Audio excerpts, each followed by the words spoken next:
Hello, it is I, your boy Gomi, and we are going to be back looking at UFC 291, the most anticipated card of the year for me, containing my most anticipated fight or rematch for the past 2 to 3 years. This card is the one we've been waiting for. I feel like UFC 290 was amazing, best card of the year, one of the best cards of all time, but this is the card that we've truly been waiting for. This card is pure excitement from top to bottom. This is a casual's delight. If you have friends who are on the fence of watching UFC or getting into UFC card, this is the card you show them to get them to be a fan of UFC. But I'm going to be doing something a little bit different. I'm going to be going over the entire main card in this video, and then I'll give my detailed breakdowns and picks in individual videos for the fights in the main card. But let's get into it because I have a lot to say about this one. Hey guys, I got a spicy opportunity for y'all. I am partnering up with MyBookie.ag, and if you follow the link in the description below, you could get a chance to win one of 2 signed gloves from the legend himself and my guy, Dustin the Diamond Porier, in honor of his BMF title fight that goes down on 291. But besides the gloves, MyBookie is running other prizes you can get, such as free plays, which are just more opportunities to win some bets. Plus, you can also win some of Dustin the Diamond Porier's favorite hot sauce, which is pretty damn good, by the way. You just gotta click the link in the description to log in and follow the instructions to enter the giveaway. But you don't got an account? No worries, there's a nice sign up link in the description too. And back to the video.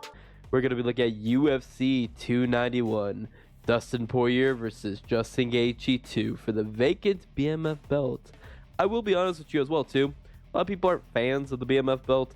I like it. I like the BMF belt. I think it's interesting. It's fun. It's something to mix it up with, because like otherwise, what else are we gonna put in this time slot? What else are we gonna fill this pay-per-view with? Why not give us an excuse to have a pay-per-view main event between 2 of these guys who just put on non-stop violence? This deserves to be on a pay-per-view, and it deserves to be 5 rounds. So if we have to put a made-up belt on it, I'm fine with that.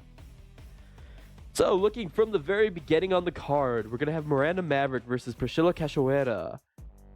I'm not a huge fan of the lines in this fight. I think this is an interesting fight. This is definitely one of the more exciting women's fights you could put in an MMA fight, to be perfectly honest with you. I'm not a fan of Priscilla Cachoeira. She got the living crap beat out of her many years ago, and I felt really bad for her for that. And then she ended up being a pretty dirty fighter overall, to be honest with you. But Miranda Maverick's been pretty decent. She seems like a pretty good prospect, but she had some ups and downs, unfortunately.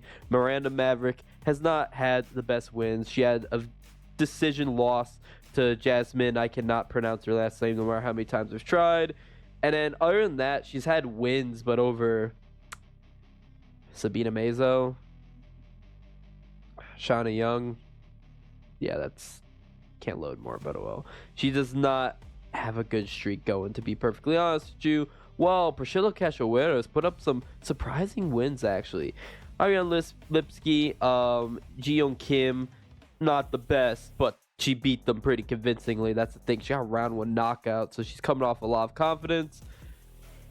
I do think Miranda Maverick's a more talented fighter, but not at minus 335. Keep in mind, that's just the UFC odds. Odds, I'm sure, have changed since then if you're looking at it, but I don't like how much of a favorite she is. It could honestly go either way. I think it should be a lot closer. Like, she should be at no more than minus 150, to be perfectly honest with you. But there's a lot of love coming the way of Miranda Maverick, so that scares me if I'm thinking about betting on this fight. I personally would not. She's gone down to minus 300 from what I could see. Skip that fight. Don't bet on it. Matthew Semelsberger versus Uros Medic. A fellow Serbian. I never root for my boys. They always let me down. Dusko let me down. Medic lets me down. Alexander Rakic, we claim him. He's from Serbia. He's from the Austria part of Serbia. Little Serbia, I believe they call it, or the Serbs or something like that. Serbian village, whatever, in Austria. We claim him, and they all fail me. And Matthew Semelsberger is a pretty solid fighter overall. He's got some good power in his hands. He's a really good finisher, having an extremely high finish rate of, he's only had 3 fights go the distance, one of them being against Jeremiah Wells. Not the best to go the distance with him, but he's on a good win streak, only losing to Alex Morono. Losing to Alex Morono kind of tells me the level of skill you are. You're basically a guy who's borderline top 15, and that's about it. While Uros Medic, he's coming off a long layoff. Not a long layoff, but he's coming off a layoff. I believe he had hand surgery, if I remember, and he got absolutely dominated by Jalen Turner 2 years ago. So not the best record for him, to be honest with you. Just looking at Matthew Semmelsberger's overall striking skills set, I could see why he's the favorite. I do like Uros Medic's power, but I think Matthew Semmelsberger has more power, so I'm going to be going with him.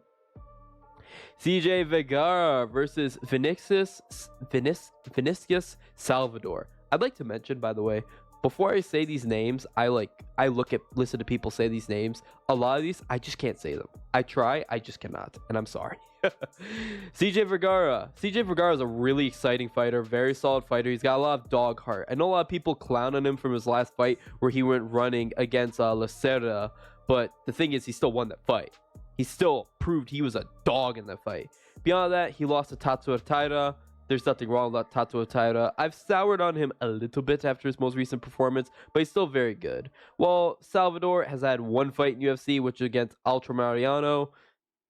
You haven't seen a lot from him. I know it went decision. You haven't seen a lot from him. I'm leaning towards CJ Vergara because we've seen more toughness. I like his striking. I like his grappling ability as well, too. Really good scrambles.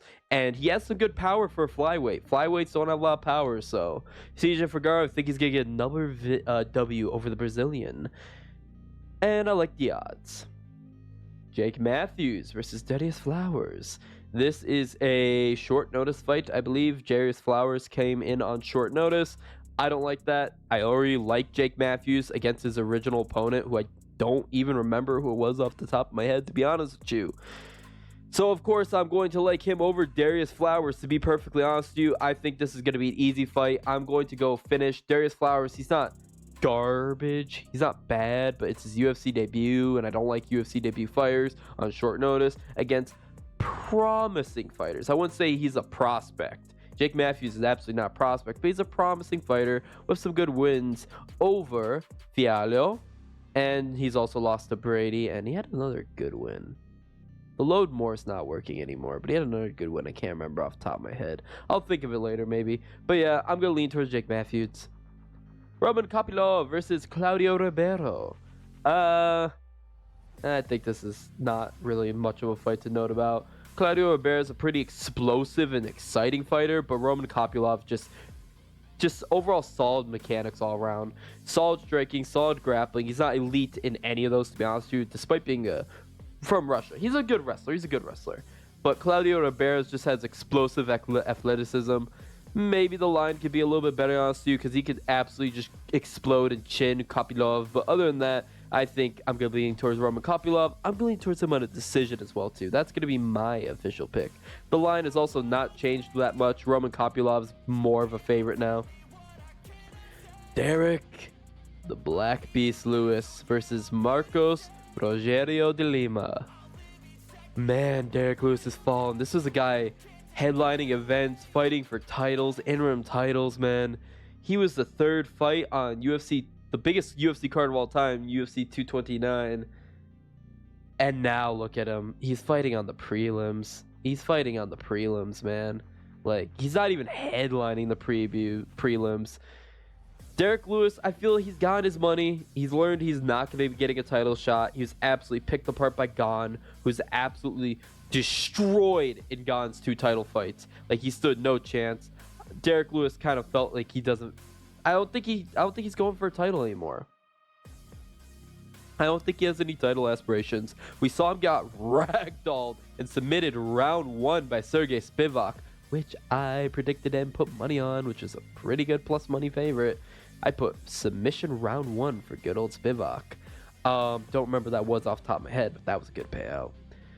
Derek Lewis, I don't think he's going to be able to take Marcos Rogerio de Lima, but I do think he has the power of Marcos Rogerio de Lima. Sergey Spivak was a guy I was very high on. I know he got eliminated round 1 by Tom Aspinall, but if you look at the other people that Sergey Spivak fought, and he's fought since Tom Aspinall, Sergey Spivak is not a can. Let me see his fights. Oh, well, he's got knocked out by Walt Harris. He's taken on a lot of really good guys. We see Augusto Sakai, Derek Lewis, Greg Hardy. Those are all good wins overall. Sergey Spivak. And then right before this third fight win streak is when he lost to Tom Aspinall. Marcos Rogerio de Lima has been putting up some good wins overall, but he's also had some losses against Ivanov, who I don't like. You lose to that. Cortez Acosta, I think, is not all that. And he won against Andrei Arlovsky, who I think is a solid win despite his massive age. Derek Lewis, on the other hand, he's got power. He's got equalizing power, but he's on a bad loss streak. Got destroyed by Spivak. Got destroyed by Pavlovich. Destroyed by Tuivasa. Well, it was a good back and forth war. And then before that, he knocked out Kyle Chris. What the heavyweight Dawkins brother. And I'm never, ever counting a Dawkins win as a win. I don't like Derek Lewis's chances in this fight. I'm going to be leaning towards Marcos Rogerio de Lima, but keep in mind he has equalizing power, and de Lima is not some amazing elite level prospect. So there's always a possibility of him getting knocked out, but there's more of a possibility, I feel, of Derek Lewis getting ground and pound knocked out. Won't be submitted.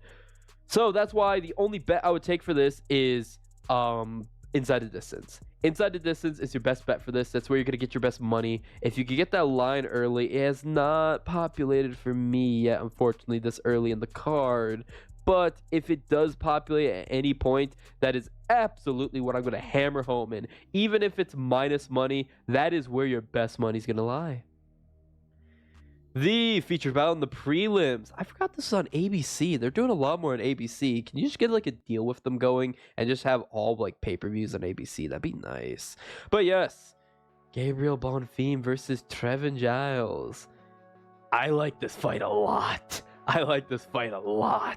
This is the better of the Bonfim brothers, and I know I was very high on the younger of the Bonfims, but he fought like a freaking idiot, and that upset me so much. But Gabriel Bonfim, the welterweight brother, he's just smarter overall. I don't think he's going to be showing around, becking him on to kick him in the liver or something like that.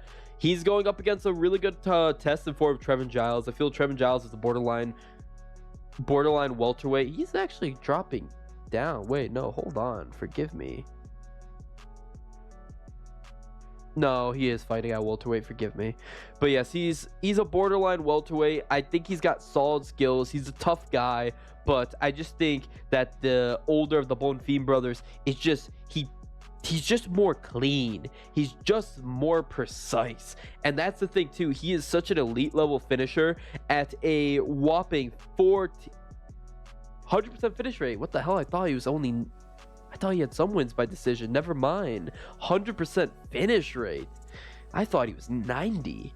Okay.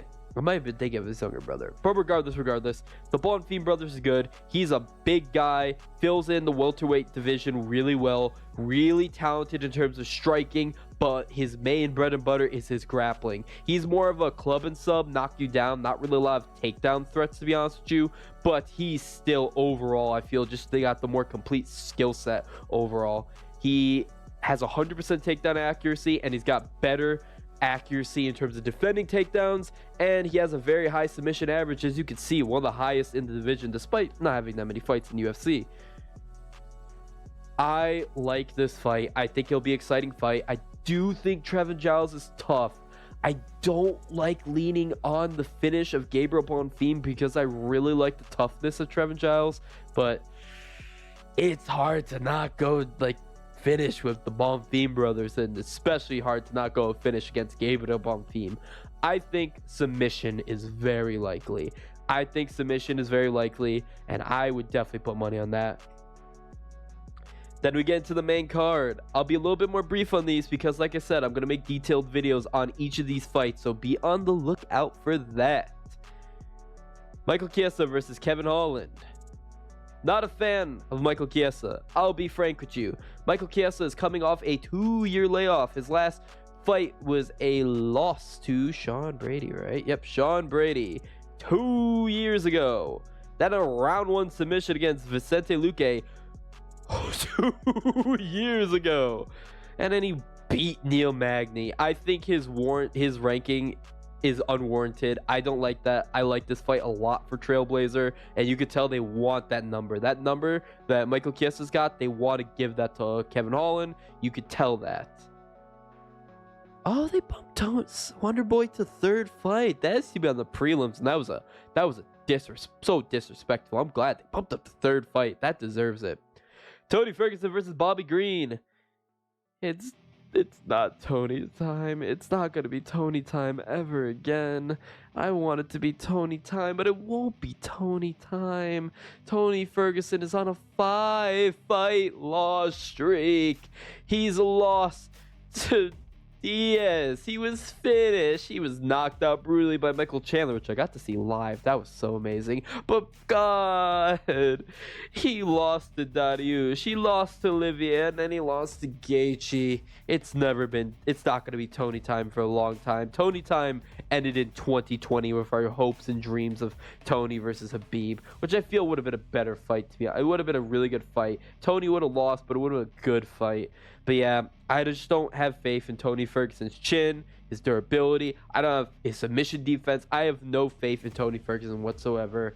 I'm leaning towards Bobby Green. Bobby Green isn't even amazing, but he's a guy I've been always really high on, borderline top 15. He's had some pretty solid wins, but he is coming off a no contest victory over Jared Gordon, where he had to resort to step-in elbow to get the W over Jared Gordon, which is overturned because it was a headbutt. Beyond that, he got knocked the hell out by Drew Dober, who we've seen then got knocked the hell out in his next fight. So I'm going to be leaning towards Bobby Green. I don't know if Bobby Green's got the pop to knock out Tony. He did knock out Alaquinta, but who's maybe at the same level that Tony Ferguson is now. Ooh, that hurts. I don't think he'll knock out Tony Ferguson, but Tony Ferguson did not look good. He looked awful in his fight against Diaz. It looked like a glorifying sparring match where Tony got finished. So I'm leaning towards Bobby Green. Wonder Boy versus Michael. Oh, my voice cracked. That hasn't happened in years. Wonder Boy versus Michel Pereira. Forgive me. Michel Pereira. This is a fun fight. This is a really, really fun fight. I like Wonder Boy Thompson. I think he's a cleaner striker overall. I think, though, Michel Pereira is really tough, really unorthodox, but he hasn't been doing that a lot lately.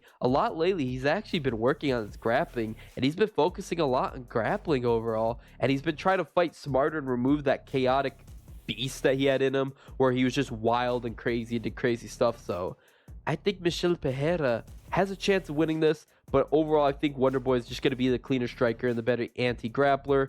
Yes, he's been out-grappled in a lot of his most recent fights, but those were against actual legitimate grapplers in the form of Bilal Muhammad and Gilbert Burns, my former BMF. Sorry, I thought of the BMF title, and I thought of Gilbert Burns, and I got sad. I'm leaning towards Wonder Boy decision. Jan Blachowicz versus Alex Pereira. I love this fight.